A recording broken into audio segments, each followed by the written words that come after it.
உங்களுக்கு கால்சியம் சத்து குறைபாடு இருந்துச்சுன்னா, மூட்டு வலி இருந்துச்சுன்னா, போன்ஸில் ஜாயின்ஸில் ஏதாவது ரொம்ப வலி இருந்ததுன்னா கண்டிப்பாக இந்த பிரண்டை சட்னியை வாரத்துக்கு ஒரு முறையாவது எடுத்துக்கோங்க. ஏன்னா இது அவ்வளோ நல்லது. இது சாப்பிட்ட அடுத்த நாளே பார்த்தீங்கன்னா உங்களுக்கு வலியெல்லாம் நல்லா குறைஞ்சிரும். நல்லா உங்களுக்கு ரிலீஃபாக இருக்கும். இந்த சட்னி வந்து பார்த்தீங்கன்னா இட்லி, தோசை, ஊத்தாப்பம், ரைஸ்னு எல்லாத்துக்குமே சூப்பராக இருக்கும். வாங்க எப்படி செய்கிறதுன்றதை பார்க்கலாம். இதுக்கு ஃபஸ்ட்டு பிரண்டை எடுத்துக்கலாம். இதில் ஃபஸ்ட்டு அந்த இலைகள் கொடிகள்லாம் எடுத்துடலாம். அதுக்கப்புறம் கையில் கொஞ்சமாக நல்லெண்ணெய் ஆட் பண்ணிவிட்டு அதில் இருக்க நரம்பெல்லாம் வந்து தனியாக எடுத்துருங்க. ஏன்னா நீங்கள் பிரண்டையை வந்து கட் பண்ணும்போது ரொம்ப கையெல்லாம் அரிக்கும். ஸோ வந்து நல்லெண்ணெய் ஆட் பண்ணிவிட்டு அது எல்லாமே நரம்பு எல்லாமே தனியாக எடுத்துருங்க.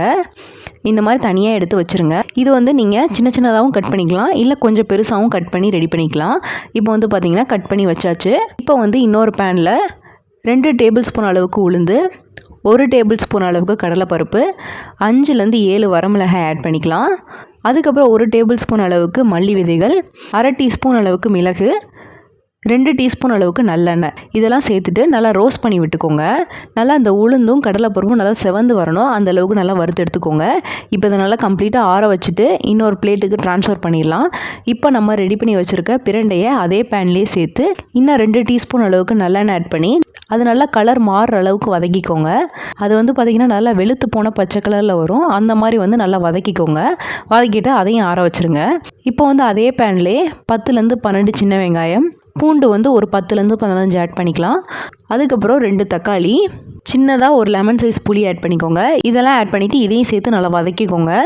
கொஞ்சமாக வந்து கொத்தமல்லி ஆட் பண்ணிக்கோங்க. வேணான்னு நினச்சிங்கன்னா நீங்கள் ஸ்கிப் பண்ணிக்கலாம். தக்காளி நல்லா சாஃப்ட் ஆகி வந்த பின்னாடி ஸ்டவ் ஆஃப் பண்ணிவிட்டு இறக்கிடுங்க. இப்போ வந்து 3லேருந்து 4 டேபிள் ஸ்பூன் அளவுக்கு துருவன தேங்காய் ஆட் பண்ணிக்கலாம்.